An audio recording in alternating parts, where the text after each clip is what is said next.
Welcome back. Break में जाने से पहले बैरिस्टर आमिर हसन साहब ये उम्मीद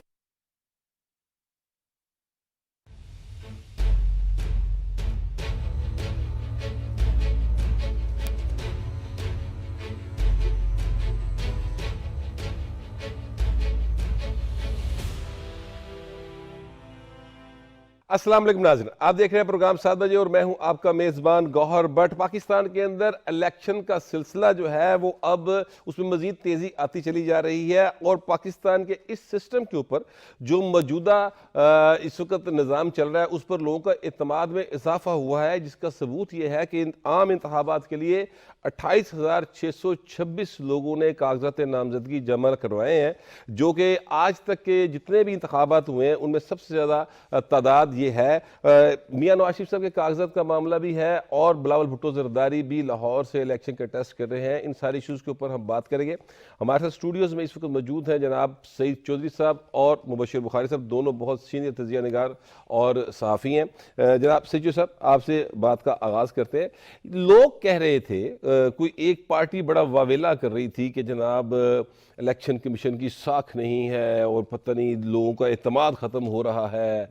तो ये तो कागजात नामजदगी जमा हुए हैं चौधरी साहब, तो ये तो 28,626 रिकॉर्ड आ गए। ये जो है ना, जिन लोगों की आपने बात की है वावेला कर रहे थे, जनाब हमारे बंदे उठा लिए गए, कागजात जमा नहीं होने दे रहे, वो ज़ाहिर जो इश्तिहारी हैं उनको तो पुलिस ने पकड़ना था। बहरहाल सबसे ज़्यादा इनकी अपनी रिपोर्ट के मुताबिक इनके लोग सबसे ज़्यादा हैं जिन्होंने कागजात नामजदगी दाखिल करवाए हैं। पीटीए के लोग जो हैं उन्होंने 2,434 लोग हैं जिन्होंने कागजात जमा करवाए। हमारे साथ ना इस वक्त है मुस्लिम लीग नून के रहनुमा बिलाल यासिन साहब लाइन पर मौजूद हैं। अस्सलाम वालेकुम सर। जी वालेकुम सलाम भाई। बिलाल यासिन साहब, आपने मियां नवाज शरीफ साहब के कागजात नामजदगी दाखिल करवाए थे, तो क्या सूरत हाल बनी सर? कोई इतराज आया उनके ऊपर? नहीं, अल्लाह ताला का करम है जी। मियां नवाज शरीफ साहब के कागजात तो मंजूर हो गए। जो रिटर्निंग ऑफिसर थे उनके जो सवालात थे उनके तफसीली और जामिया उनके जवाब दे दिए गए हैं। तो मियां नवाज शरीफ साहब की लीगल टीम भी हमरा थी, अमजद परवेज साहब लीड कर रहे थे।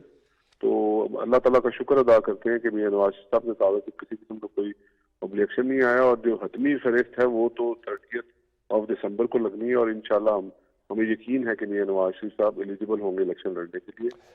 और ये बिलाल यासिन साहब ये फरमाइएगा कि ये जो मियां साहब का हल्का है, क्योंकि हल्के थोड़े तब्दील हो गए ना अब, तो इसलिए थोड़ा सा कंफ्यूजन है। ये हल्का वही है ना, मोनी रोड और इस्लामपुरा निस्बत रोड का भी इलाका इसमें आता है, ये वही सारा एरिया है?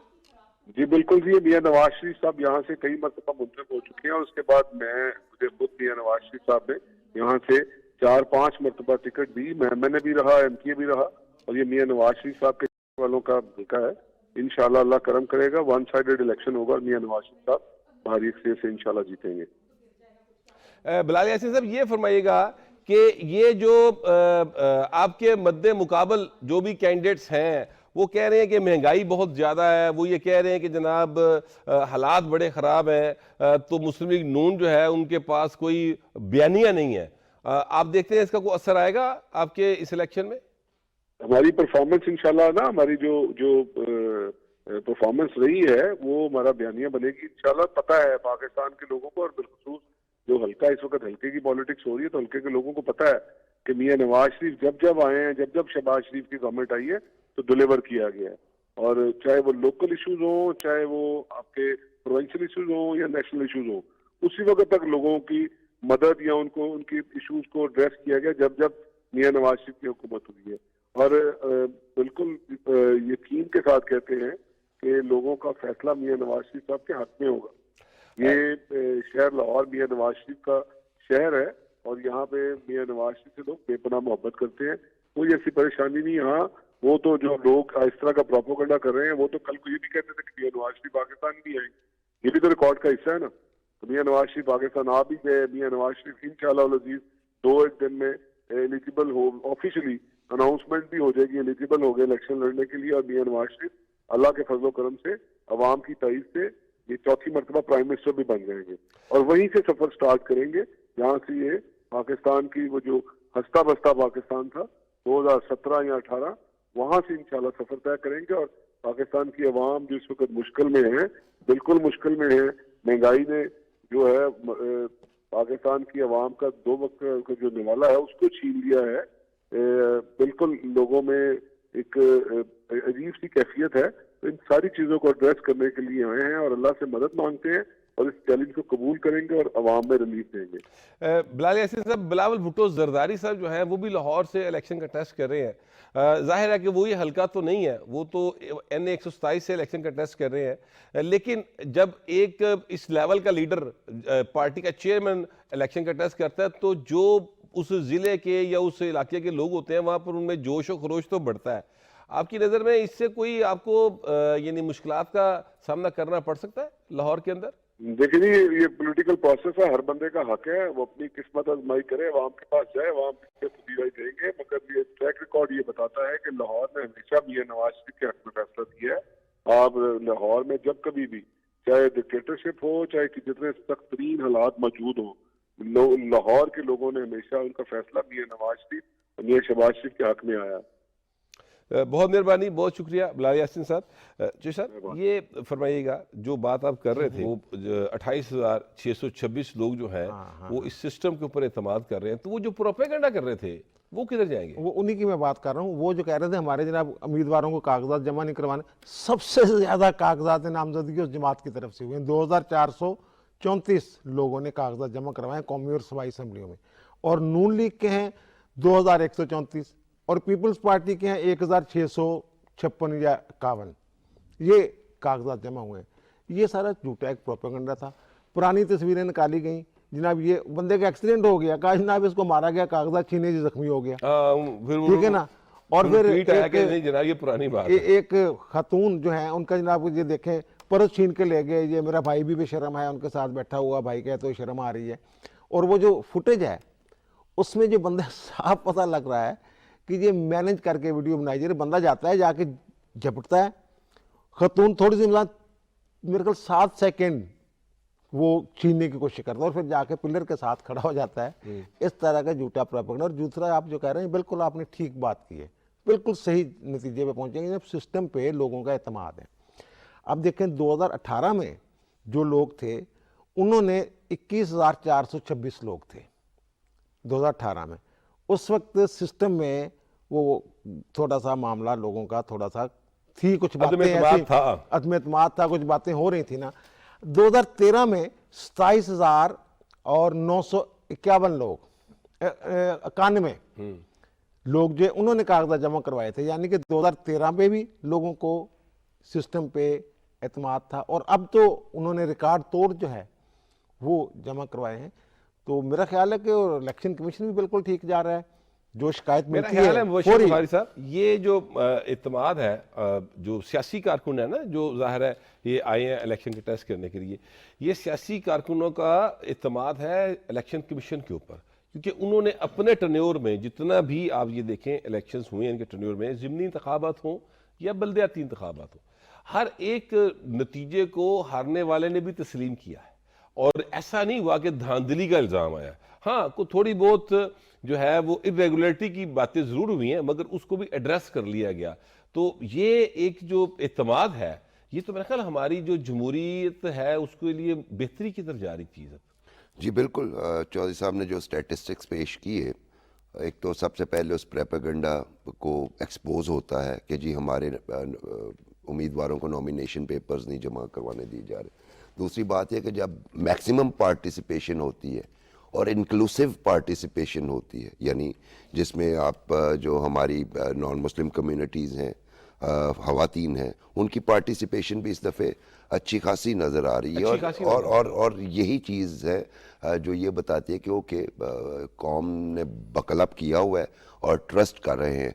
और जहाँ पे डिस्ट्रस्ट की बात है तो आपको याद है हमारे फ़खरुद्दीन जी इब्राहिम थे और उन पे भी बाद में डिस्ट्रस्ट किया गया एक उसी पार्टी की तरफ से। तो उनका मेरा ख्याल है शायद वतीरा बन चुका है कि अंडर प्रेशर रखें आप अदारों को। और मेरा ख्याल है कि अब ये टैक्टिक्स ख़त्म हो, एक्सपोज हो चुके हैं कि ये टैक्टिक्स हैं, प्रेशर टैक्टिक्स हैं। अगरचे वो अपनी एक ख़ास जो सोशल मीडिया प्रेजेंस है उसको मोटिवेटेड रखते हैं इस तरह के प्रोपेगेंडे से, लेकिन मेरा ख्याल है कि अब ये रविश उन्हें तर्क कर देनी चाहिए।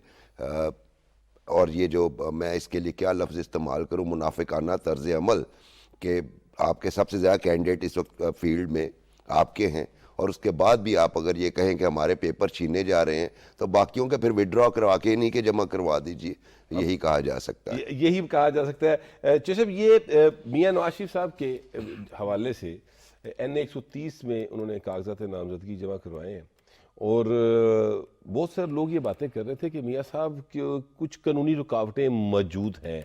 वो मौजूद है कोई रुकावटें? अभी तो सिर्फ स्क्रूटनी हुई है ना, अभी एतराज का वक्त बाकी है। एतराज अभी हो सकता है, कब तक हो सकता है एतराज? लेकिन ये 30 को फाइनल लिस्ट लगनी है, 30 दिसंबर उससे पहले। लेकिन आज क्योंकि इनकी स्क्रूटनी का दिन था, तो जो मुनासिब वक्त है वो आज ही कोई भी वोटर, कोई भी उस हल्के का दूसरा उम्मीदवार इन पे एतराज कर सकता है, कोई भी एतराज किया जा सकता है। अब स्क्रूटनी इनकी होगी है मुकम्मल। ये अब आरओ की मर्जी है, जो आरओ साहब हैं रिटर्निंग ऑफिसर, वो उनकी स्वाबतीत पे चला गया मामला कि क्या इनको जो एतराज़ात हैं वो इंटरटेन करने हैं या नहीं करने हैं। अगर इंटरटेन करने, फिर यानी कल का वाक़या है कि दीवान गुलाम मोहिउद्दीन जी उन्होंने कागजात नामजदगी जमा करवाए और एतराज़ आया कोई मेरे ख्याल 50 पेज का, उन्होंने वो इंटरटेन किया 5 मिनट के अंदर। उन्होंने कहा जनाब स्क्रूटनी मुकम्मल हो गई है, एतराज़ खारिज। ये भी एक तरीका हो सकता है। और फिर जो कानून है उसके मुताबिक वोटर भी कर सकता है, मद्दे मुकाबले उम्मीदवार भी कर सकता है। लेकिन उसके बाद इलेक्शन ट्रिब्यूनल में जब मामला जाता है, किसी के कागजात मंजूर हो जाएं या मुस्तरद हो जाएं, तो फिर इलेक्शन ट्रिब्यूनल के पास उसके अपील जाती है, आप कह लें आरओ के फैसले के खिलाफ, तो वो वोटर नहीं जा सकता। फिर जिसने एतराज़ किया हो वोटर ने, वो इलेक्शन ट्रिब्यूनल में नहीं जा सकता, सिर्फ मद्दे मुकाबले उम्मीदवार जा सकता है। एक तो ये, अगर एतराज़ नहीं आता तो उनके पास कोई स्वाबदीदी इख्तियार नहीं है कि जनाब अपने तौर पे कह दें जनाब ये मसला है, ये वो मसला है। जो स्क्रूटनी होती है उसमें देखना होता है कि जनाब ये कोई नादिंदा तो नहीं, बैंक स्टेटमेंटें ठीक लगी हुई हैं, शनाख्ती कार्ड नंबर ठीक है, इस तरह की चीज़ें उसमें होती हैं। कोई नादिंदा तो नहीं, कोई यूटिलिटी बिल तो नहीं इसके ज़ुम्मे, इस तरह की चीज़ें, केस में सजा याफ्ता तो नहीं, सजा याफ्ता तो नहीं, इस तरह की चीज़ें उन्होंने देखनी होती हैं। ओके, गोशवारे ठीक भरे, गोशवारे ठीक भरे। बाकी जो एतराज़ है, मसलन ये 62(1)F वाला एक इशू बना हुआ है, 62(1)F, और दूसरी तरफ जो इलेक्शन एक्ट है उसमें तरमीम करके कह दिया गया। इसके ऊपर ना सर थोड़ी सी तफसील से बात करते हैं, लेकिन अभी एक ब्रेक ले लें और ब्रेक से आके फिर इस पे तफसील से बात करें, ताकि जो पाकिस्तान की आवाम है और नाजरीन है उनको सारे हकायक जो है कानूनी तनाजर में आप समझा सके। तो इस वक्त ब्रेक लेते हैं, ब्रेक से वापस आके चो साहब से इस हवाले से तफसील से बात करेंगे। Take a break.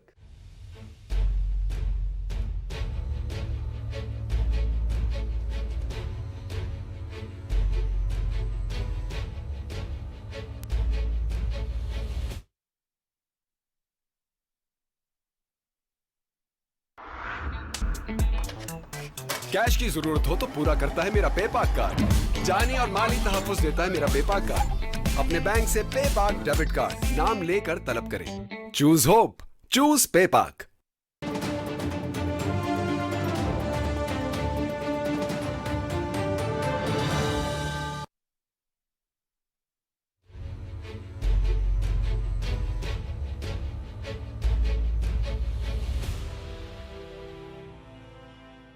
Welcome back. Break पे जाने से पहले हम बात कर रहे थे कि मियां नवाज शरीफ साहब जो हैं उनके हवाले से उनके जो मुखालफिन है वो ये बात करते हैं कि जनाब वो इलेक्शन लड़ने के लिए अहल नहीं है। तो इस हवाले से चौधरी सईद साहब जो है इनके पास जो इंफॉर्मेशन है और वो कानून साजी का जिक्र कर रहे थे, तो वो बड़ी अहम बात है, क्योंकि मियां नवाज शरीफ जो है वो पाकिस्तान की एक बड़ी सियासी जमात के सरबराह है और 3 बार के वज़ीर आज़म है। मुस्लिम लीग नून वाले कहते हैं 4थी बार वज़ीर आज़म बनेंगे। फैसला बाहर पाकिस्तान के अवाम ने करना है, तो लोगों का इंटरेस्ट है इसमें, और मैं चाहता हूँ कि इस बात को ज़रा तफसील से समझ लिया जाए कि इशू है क्या। जी चौधरी साहब बताइएगा क्या मामला है, कानूनी रुकावटें वो कैसे कहते हैं? मियां साहब तो सारे केसों से बरी हो गए।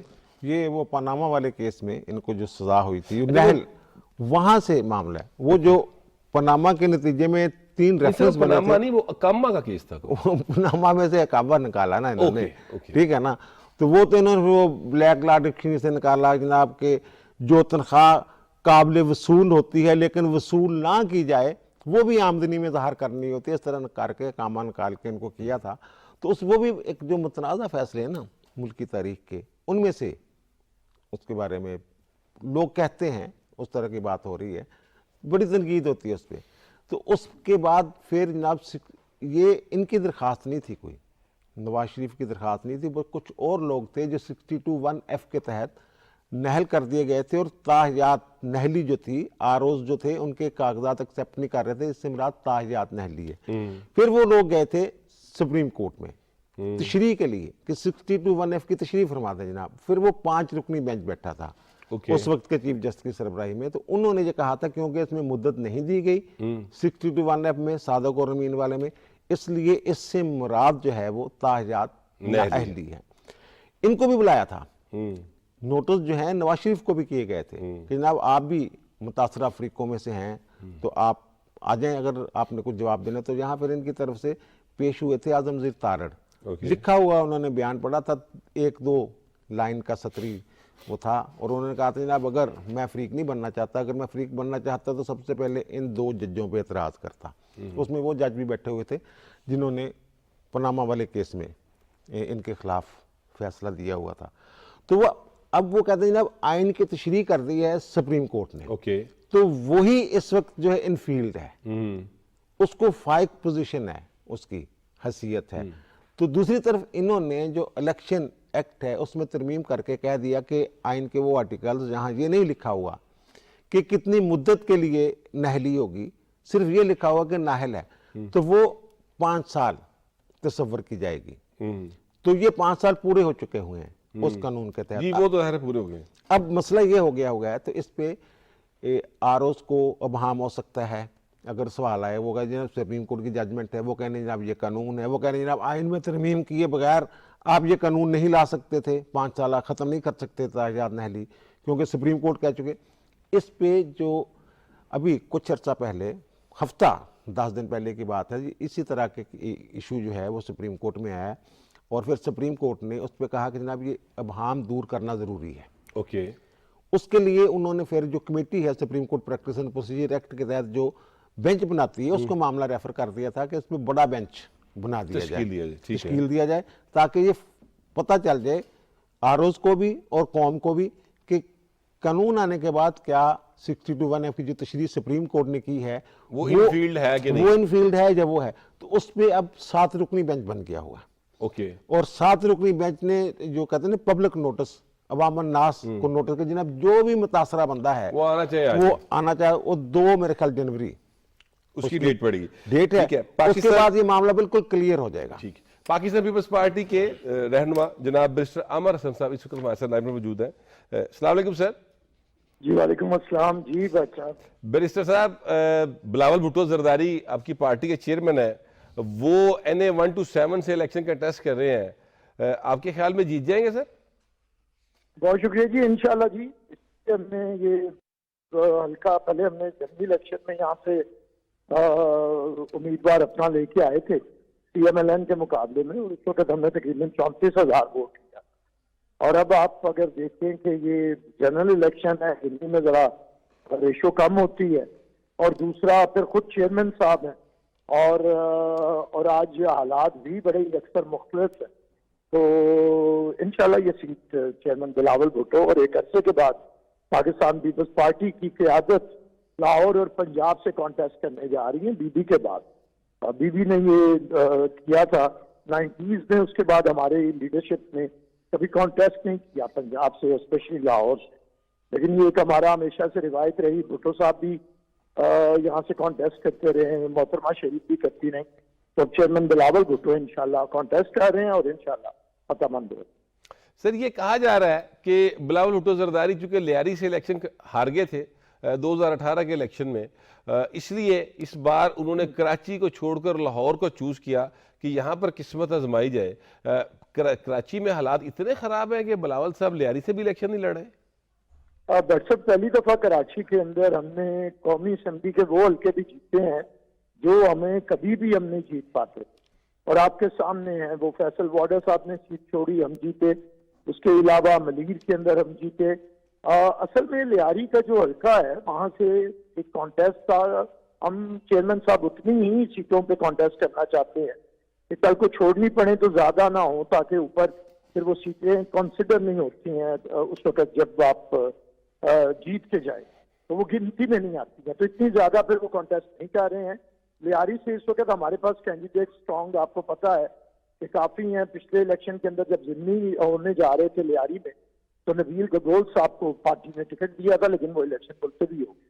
तो वो तैयारी में है, एक अरसे से वहां पे वो ग्राउंड के अंदर है हमारे दूसरे कैंडिडेट। तो इसलिए चेयरमैन साहब ने वहां पे लियारी हमारा हल्का है और हम जीतेंगे। ये जो पिछली दफा वो जो काम चलाया था वो अब नहीं है, और आप देखेंगे। तो कराची में तो हमने मेयर बना के बता दिया कि हमारे कितने अच्छे हालात। अब कराची के अंदर हमारे खिलाफ इत्तेहाद बन रहे हैं। अगर हम सारी जमातें इकट्ठी होकर कोशिश कर रही हैं कि वो कुछ ले लें, तो जहाँ हमारे हालात बुरे हों तो फिर हमारे खिलाफ तो इत्तेहाद ना। तो सर आपके चेयरमैन लाहौर से इलेक्शन कंटेस्ट कर रहे हैं, फैसला ज़ाहिर है अवाम ने कर रहा है सर कि वो उनको मुंतखब करते हैं कि नहीं करते, लेकिन अगर वो हार गए लाहौर से, तो सर वो जो आपकी पार्टी की पहले से पोजीशन है पंजाब में कि वो इतनी कमज़ोर यानी इतनी मजबूत नहीं समझा जाता उसको, वो उसमें मजीद इजाफा नहीं हो जाएगा कि आपकी पार्टी की पोजीशन मजीद कमज़ोर हो जाएगी फिर? और डॉक्टर साहब आप भी लाहौर की सियासत को खुद भी जानते हैं और हल्का वाइज भी जानते हैं। और पाकिस्तान पीपल्स पार्टी का एक तरह से मेरे ख्याल में जो लास्ट इलेक्शन था, जितने जितने हुए, जब मुस्लिम लीग नून को 20 के 20 हल्कों में शिकस्त हुई, उस वक्त पाकिस्तान पीपल्स पार्टी का ये जो ऊपर आना है, अब हमारा जीतना मुल्तान से शाह महमूद कुरैशी के खिलाफ, और फिर लाहौर में मैंने बताया 34,000 वोट, जबकि वो जिमनी इलेक्शन था। अब आप देखिएगा, अब चेयरमैन बिलावल भुट्टो खुद कॉन्टेस्ट कर रहे हैं, तो मेरा नहीं ख्याल, हम कभी दावा तो नहीं करते मैं ऐसा, लेकिन सवाल पैदा नहीं होता कि बिलावल साहब इस इलेक्शन को लूज करें। लेकिन बहरहाल हम कभी भी दावे नहीं करते हैं, अवाम के दरमियान जा रहे हैं, वो नशिस्त ऐसी है, वहाँ पे पाकिस्तान पीपल्स पार्टी की इस वक्त पोजीशन सबसे बेहतर है।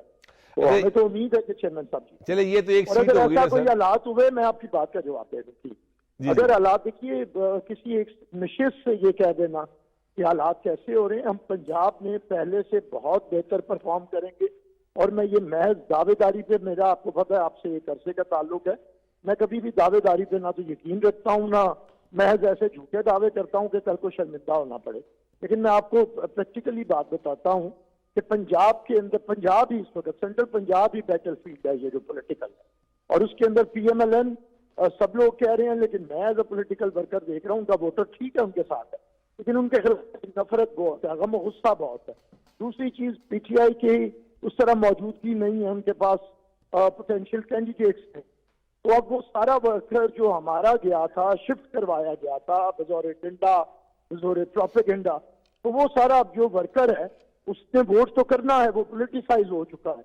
और वो जो वर्कर वोट करेगा तो पीपल्स पार्टी के अलावा ऑप्शन नहीं है।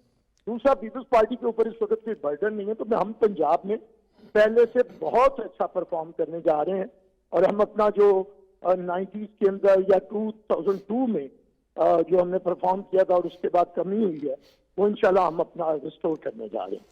बैरिस्टर साहब ये फरमाइएगा कि ये बात जो आपने भी की कि जो वर्कर पीपल्स पार्टी का किसी प्रोपेगेंडा की वजह से या अदरवाइज दूसरी पार्टीज की तरफ चला गया था, वो आप सब इस बात की उम्मीद लगा के बैठे हैं कि वो आपकी तरफ वापस आएगा और उस आपको वोट करेगा। सर ये को अमली तौर पे भी कुछ लोगों ने राब्ता किया आपसे कि हम आपकी फलां हल्के में सपोर्ट करेंगे, फलां हल्के में लोग आपके साथ आके मिले हों? कोई ऐसा सीन मुझे लाहौर में दिखाई तो नहीं दिया, आपके इल्म में है कोई बात सर?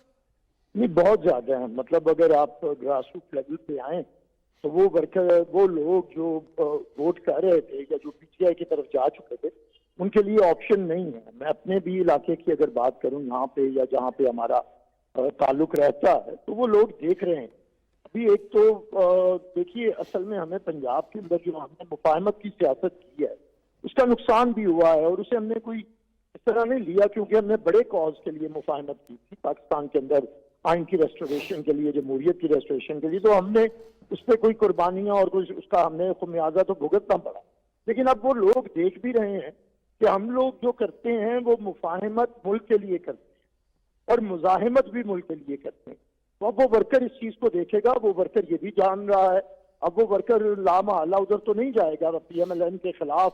पहले भी वो था, हमें छोड़ के इसीलिए गया कि हम PMLN के साथ हैं, और अब जब उसने वोट करना है और उसे सेकंड ऑप्शन नजर नहीं आएगा तो वो फिर किधर जाएगा? वो उधर ही आएगा जहाँ पे PMLN के खिलाफ वोट करेगा, क्योंकि वो नेचुरली वोटर वो वाला है। जी बैरिस्टर साहब, आपका पॉइंट आ गया, लेकिन यहाँ पर सईद चौधरी साहब जो हैं वो बैठे हुए हैं और वो आपसे कुछ सवाल करना चाह रहे हैं लीगल एक। हाँ बैरिस्टर साहब, मैं ये पूछना चाह रहा था कि जो बिलावल भुट्टो जरदारी साहब हैं वो है पाकिस्तान पीपल्स पार्टी जिसके इंतखाबी निशान तलवार, उसके चेयरमैन, और आसफ अली जरदारी साहब जो हैं वो हैं पीपल्स पार्टी पार्लियामेंटेरियन PPPP, और उसके इंतखाबी निशान है तीर।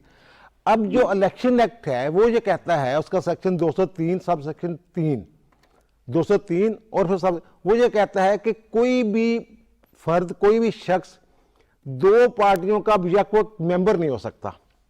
जी। अब ये एक पार्टी के सरबराह हैं बिलावल भुट्टो जरदारी साहब, और दूसरी पार्टी के मेंबर के तौर पे टिकट लेते हैं। जी।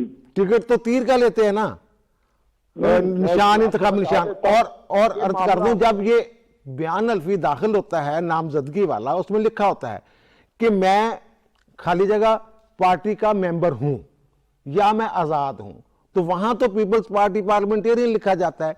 ये आपने क्या कानूनी, ये मैं एतराज नहीं कर रहा, ये कानूनी रास्ता क्या निकाला हो गया आपने कि Peoples Party, Pakistan Peoples Party जो तलवार वाली है, उसके जो रुकन है, अरकान है, वो पार्लियामेंटेरियन के टिकट पे कैसे इलेक्शन लड़ते हैं? मैं आपकी आसानी कर देता हूँ, ये कोई इतना मुश्किल इशू नहीं है।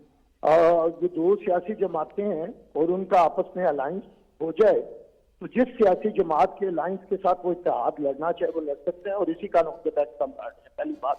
सेकेंडली, हम ही को फॉलो करते हुए इस वक्त तहरीक लब्बैक का और सुन्नी तहरीक का इत्तेहाद हुआ है, और सुन्नी तहरीक ने भी फैसला किया है कि वो तहरीक लब्बैक के निशान क्रेन के ऊपर लड़ेंगे। तो ये कोई इतना मुश्किल मामला नहीं है लीगली। जब आप अलायंस में चले जाएं तो किसी एक सिंबल के ऊपर आप लड़ सकते हैं। तो हमें ये, क्योंकि कानूनी मुशगाफियों के जरिए पीपल्स पार्टी को खत्म करने की कोशिश की गई थी, जब हमारे खिलाफ कानूनी कोई तरीका किया जाता है हमें नॉकआउट करने का, तो हम कानूनी हल निकालते हैं, और ये कानूनी तरीका है, दोनों पार्टियों का अलायंस है, और टिकट पीपल्स पार्टी पार्लियामेंटेरियंस की होती है, इसीलिए तीर के ऊपर निशान पे इलेक्शन लड़ते हैं। बहुत मेहरबानी बैरिस्टर साहब, आपने पेश किया और इंतहाई कीमती वक्त से आपने हमारे लिए वक्त निकाला, इसके लिए बहुत शुक्रिया। बुखारी साहब, ये जो है अपना पीपल्स पार्टी वाले, ये तो 127 में जीत कर बैठे हुए हैं सर। जी देखिए, आपके ख्याल में ये पॉसिबल होगा? देखिए, थोड़ा सा मैं अगर बैकग्राउंड के साथ आपको अर्ज करना शुरू करूं, ये जो हल्का आप बता रहे हैं, ये 1977 में उस हल्के में इसका टेलर चूंकि किया गया नई डिलिमिटेशंस के तहत, तो बाबा सोशलिज्म शेख रशीद साहब जो हैं वो जीतते रहे। उसके बाद 88 में इसी हल्के के कुछ इलाके ख्वाजा अहमद तारिक रहीम साहब के उसमें शामिल थे, वो जीते। फिर पिछला इलेक्शन जो ज़िमनी हुआ, जैसे आमिर कह रहे थे, 32,000 से ज़ायद वोट पड़ा था। अब जो एक पॉलिटिकल मिस्टेक हुई पाकिस्तान पीपल्स पार्टी से 88 के बाद, वो ये हुआ कि यहाँ से भुट्टोज ने लड़ना बंद कर दिया। यानी मोहतरमा ने 90 का इलेक्शन इधर से नहीं कंटेस्ट किया, 93 का तो बिल्कुल ही, हालांकि उस वक्त पोजीशन कदरे बेहतर थी, जिसके नतीजे में यहाँ का लोकल वोटर भी बददिल हो गया, और उसके असरात जो हैं पीपल्स पार्टी की तंजीम पे भी पड़े। इलेक्शन में उस तरह से हमें एक्टिव नज़र नहीं आई। तो मेरे ख्याल में ये it's a fine call for Pakistan Peoples Party. इसका इम्पैक्ट सिर्फ लाहौर पे नहीं होगा, इसका इम्पैक्ट पूरे पंजाब पे होगा। और सबसे पहले तो वो जो छोड़ गए थे पार्टी और डिसइंटरेस्टेड हो गए थे, उनको एक मैसेज जाएगा कि भुट्टोज आर बैक, ठीक है, यानी पंजाब में उनका फोकस है। एक बात तो ये, दूसरी बात ये कि बिलावल एक बड़ी पार्टी का सरबराह, और सरबराहान जब भी इलेक्शन लड़ते हैं डिफरेंस वहाँ पे आता है, और 32,000 से ये 82,000, 92,000, 1,02,000 जो भी कुछ कह लें, उसको ले जाना कोई मुश्किल काम नहीं। और सबसे अहम बात ये है कि ये लोगों को मोटिवेट करेगा, उनकी प्रेजेंस लाहौर में। और मुझे लगता है कि अगर वो ये सोच रहे हैं पीपल्स पार्टी के हजरात के वो सीट निकल जाएगी, तो मेरा ख्याल है दुरुस्त समत में सोच रहे हैं। मेरा ख्याल है ये थोड़ा सा अर्ली है इनका, ये इस बात को जो है वो सोचना कि वो सीट निकाल लेंगे, लेकिन बहरहाल फैसला पाकिस्तान के अवाम ने और ख़ास तौर पे एक NA 127 के लोगों ने करना है, जहाँ से बिलावल भुट्टो जरदारी साहब इलेक्शन कंटेस्ट कर रहे हैं कि वो किसको अपना नुमाइंदा मुंतखब करते हैं। इसी इशू के ऊपर मजीद बात करेंगे, फिलहाल ब्रेक का कहा जा रहा है, take a break.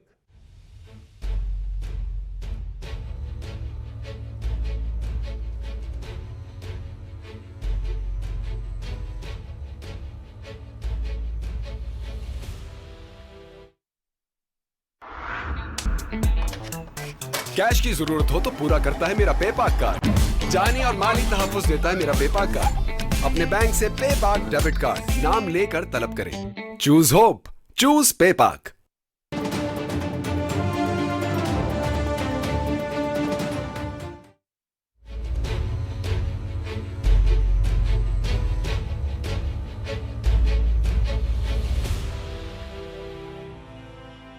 Welcome back. Break में जाने से पहले बैरिस्टर आमिर हसन साहब ये उम्मीद जाहिर कर रहे थे कि जनाब उनके चेयरमैन जो है बिलावल भुट्टो जरदारी वो लाहौर से इलेक्शन जीत जाएंगे, और मुबशर बुखारी साहब जो हैं उनका भी यही ख्याल है कि वो अगर ये उम्मीद लगा के बैठे हैं तो कोई इतना अनहोनी नहीं है कि बिलावल भुट्टो यहाँ से ना जीत सकें। चौधरी साहब, आप इस बात से एग्री करते हैं?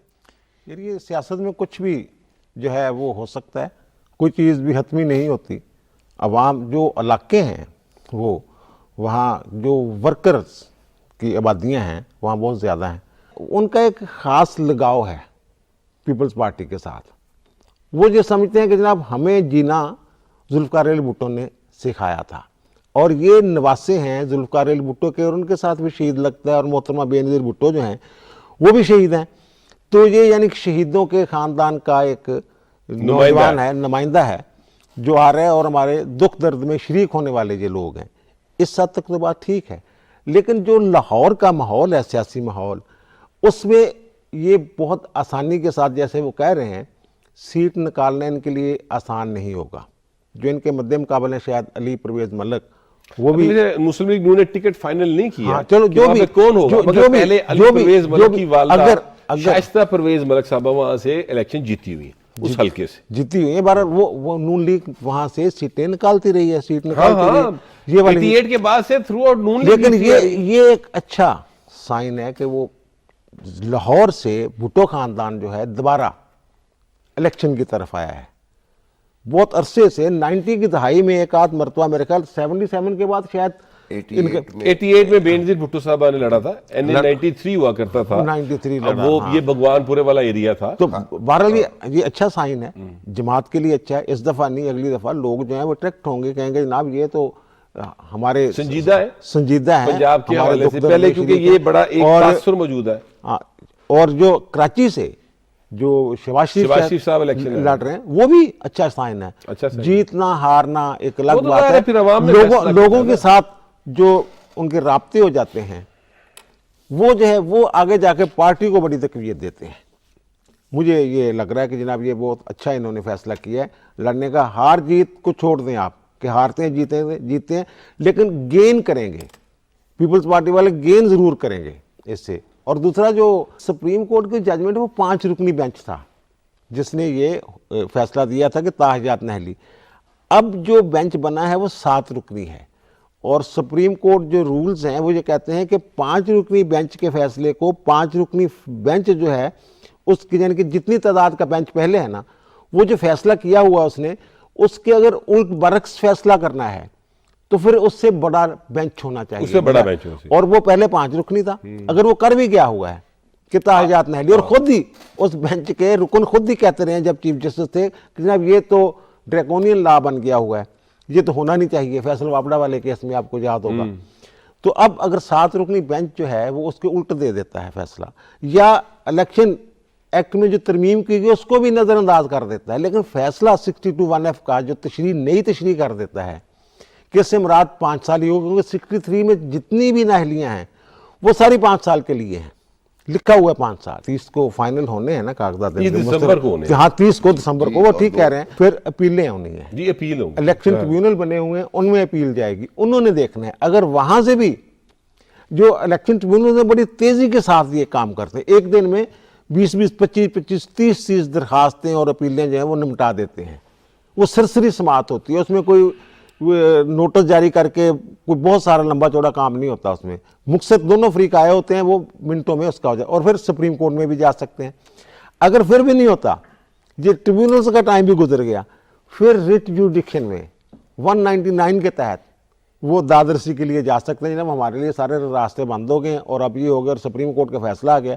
और मुझे ये लग रहा है जब ये इस तरह मामला हो जाए ना जैसे है, तो उसका जो फ़ायदा है, रिलीफ जो है वो मुतासरा फरीक को मिलता है। आम तौर पे होता ये है कि जो कानून ये कह रहा है कि इलेक्शन लड़े, उस कानून की तरफ जो है रुझान होगा आरोज का। ये मैं बात कर रहा हूँ इसकी, ये जो रुझान जो देखने में आता है उसकी मैं बात कर रहा हूँ। ये नहीं मैं कह रहा कि जनाब ये लाजमी तौर पे होगा, लेकिन आम तौर पे, अमूमी तौर पे यही होता है कि वो उम्मीदवार की तरफ उनका जाता है। चलिए ये फैसला तो जाहिर है जी साहब अब अदलिया के ऊपर चला गया, वो जो फैसला करेगी जाहिर है वही फैसला हतमी होगा और उसी पर अमल होना है। लेकिन ये जो बुखारी साहब, ये जो बिलावल भुट्टो जरदारी साहब ने लाहौर से इलेक्शन का टेस्ट करने का फैसला किया, इसका एक एंगल तो आप बता रहे हैं कि जनाब ये पंजाब के लिए, और चुसम ने इस बात से इतफाक़ किया कि पंजाब के लिए जो यहाँ का जियाला है, यहाँ का जो उनका कारकुन है, उसके लिए एक हौसला अफजा बात है। और वो लोग जो पीपल्स पार्टी को पंजाब के हवाले से संजीदा नहीं लेते थे, उनको एक मैसेज भी है कि पीपल्स पार्टी जो है वो पंजाब के हवाले से एक संजीदा सोच रखती है, क्योंकि उनकी पार्टी के चेयरमैन यहाँ से कंटेस्ट करें। लेकिन मेरा अगेन वो सवाल है जो मैंने बैरिस्टर साहब से किया था, और मैं आप दोनों से ये सवाल चाहता हूँ कि इस पर आप ज़रूर मुझे जवाब दीजिए कि अगर बिलावल भुट्टो जरदारी यहाँ से इलेक्शन कंटेस्ट करते हैं और उनके रिजल्ट्स जो हैं वो वैसे आते हैं जो 2018 के इलेक्शन में आए थे, 2100 के 2700 वोट था पीपल्स पार्टी के उम्मीदवार का, या 32,000 वोट दिया असलम गिल साहब ने, इनकी पार्टी के वो उम्मीदवार थे ज़िमनी इंतखाबात में, और इस बार ये 32,000 से कम वोट लेके जाते हैं बिलावल भुट्टो जरदारी साहब, तो वो जो मैसेज ये देना चाह रहे हैं सीरियसनेस का, वो सर उल्टा नहीं पड़ जाएगा? आपकी बात ठीक है, लेकिन सवाल आपने बड़ा मुश्किल सा ये कर दिया कि कैसे पॉसिबल है कि असलम गिल प्रेसिडेंट लाहौर 32,000 वोट ले जाएं, जबकि उनके जो रैलीज थी, मुझे याद है उसमें कोई मेन स्ट्रीम लीडर यानी बिलावल या मैं आपसे गुजारिश करता हूँ, उसमें ये था, मैं आपको बता देता हूँ, उसमें कमर जमान कायरा साहब, हसन मुर्तजा साहब, जी जी वो मैं आपको बताता जाता हूँ सर, वहां पर नासिर शाह साहब, वहां पर वो एक खातून है शहला रजा साहबा, वहां पर पीपल्स पार्टी पंजाब के जितने भी अहम लोग थे वो सब असलम गिल साहब के लिए कैंपेन कर रहे थे। अब चूंकि जनरल इलेक्शन है, इस जनरल इलेक्शन में हर एक अपने अपने हलके में बिजी है, तो ऐसी सूरत हाल में बिलावल साहब के लिए जो लोग कैंपेन करेंगे वो उतनी कद काट के हामिल नहीं होंगे, जैसे राजा परवेज शरीफ साहब जितना कद काट नहीं होगा, कायरा साहब जितना नहीं होगा, तो वो फिर एक मुश्किल नहीं पैदा हो जाएगी? मेरा ख्याल है कि किसी की ज़रूरत नहीं पड़ेगी। ये मैं आपको माजी के तजुर्बात की रोशनी में कह रहा हूँ। आपने खुद भी बहुत सारे इलेक्शन देखे हैं। जब बिलावल के साथ जैसे फरमाया चौधरी साहब ने, भुट्टो का नवासा, बीबी शहीद का बेटा, अपना भी एक चार्म और करिश्मा और यंग एनर्जेटिक, बिलावल की प्रेजेंस में किसी की ज़रूरत नहीं पड़ेगी। हाँ, जो कंसर्न हो सकता है वो यह है कि चूँकि सिक्योरिटी अलर्ट्स आते हैं बिलावल के हवाले से, उनकी मूवमेंट्स को अगर उस तरीके से रिस्ट्रिक्ट ना किया गया और उन्होंने अपने नाना के कहने पे अमल किया कि ये जो सियासत है और स्पेशली इलेक्शन की सियासत, ये एक क्रिकेट की मानिंद है जिसमें आपका फुटवर्क बड़ा मैटर करता है, और जब आप वोटर्स के पास जाते हैं तो आप वोटर्स को राम कर लेते हैं। अगर इस आइडियोलॉजी के तहत चले तो मेरा ख्याल है कि बेहतर हो जाएगा। लेकिन दूसरा आपका जो सवाल का हिस्सा था, अगर वो हार जाते हैं तो क्या डीमोटिवेट नहीं होंगे? मुझे ये फरमाइए, कराची लियारी से चले इलेक्शंस तो कंट्रोवर्शियल थे, वो हार गए, लेकिन जवाब में क्या हुआ? उनका एक जो कैंडिडेट है अब्दुल हकीम बलोच, उसने खान को हरा दिया। उसके बरक्स अगर आप देखें तो अगरचे मेहरबानो कुरैशी थी, लेकिन पीटीआई का निशान उनके पास था, शाह महमूद की साहबजादी हैं, गद्दी का जोर पीछे था, फिर भी अली मूसा गिलानी वहाँ से जीत गए। तो ये वो इंडिकेटर्स हैं जिनकी बिना पे आप क्या पीपल्स पार्टी का रिवाइवल समहाउ लाहौर और पंजाब में 32,000 वोट कहाँ 2500 वोट और उसके बाद मुल्तान की सीट जीतना, ये रिवाइवल है। तो मेरा ख्याल है कि बिलावल उसको आगे लेके जाएंगे। जी साहब, आप इत्तेफाक करते हैं इस बात? जो मुल्तान वाला मामला है ना, मुल्तान को और लाहौर को कंपेयर नहीं किया जा सकता, और जनूबी पंजाब को सेंट्रल पंजाब के साथ कंपेयर नहीं किया जा हर सकता। इलाके की अपनी वहाँ सियासत सियासी, का कुछ और मिजाज है, और मिजाज है, यहाँ बिल्कुल पे सियासत का कुछ और मिजाज है। बिल्कुल ठीक है। बिलावल भुट्टो साहब अगर यहाँ पे जैसे वो डोर टू डोर कंपेन वाला 1-2 दिन लगा गए ना, तो लोग खींचे चले आएंगे उनकी तरफ, मुझे ये लग रहा है। लेकिन इस पोजीशन में नहीं होंगे कि ना प्लेट में रख के हलवा समझ के, ऐसा नहीं होगा, हलवा नहीं होगा ये। और अगर ये हार जाते हैं, शिकस्त खा जाते हैं, मैं पहले भी ये अर्ज कर चुका हूं कि गेन करेंगे, कुछ ना कुछ हासिल करेंगे। हर चीज जीत ही नहीं होती, ठीक बात हासिल है। करना होता है आगे जाके। आगे अगर वो 127 को अपना मुस्तकिल हल्का बना लेते हैं तो वहां के लोग जुड़ जाएंगे इनके साथ, पीपल्स पार्टी के साथ। अगर वो इसी तरह के जनाब एक दफा आए और इलेक्शन लड़े और दोबारा 5 साल तक बात ही नहीं पूछी, जैसे अपने हल्के में इलेक्शन हारने के बाद जो सियासतदान हैं अपने वोटरों के साथ, अपने वर्करों के साथ राब्तों में रहते हैं, उनके काम करते हैं, उनके काम आते हैं, उनके दुख सुख में शरीक होते हैं, अगर इस तरह 127 हल्का जो है, ये मेरे ख्याल इन्होंने जो हल्का चुना है ये बेहतरीन चॉइस है इनकी। 127 हल्का पीपल्स पार्टी के मिजाज के मुताबिक है।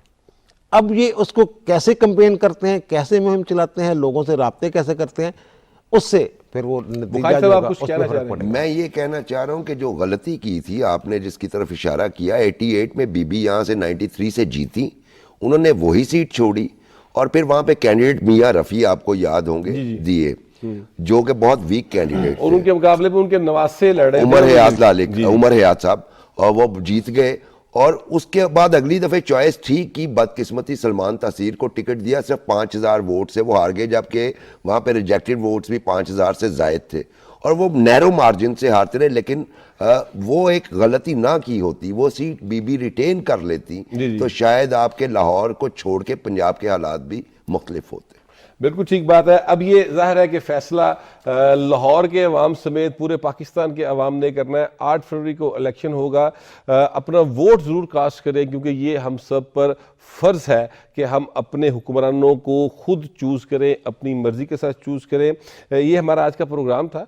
अपना फीडबैक ज़रूर दीजिएगा। आपसे मुलाकात होगी कल। अल्लाह निगहबान।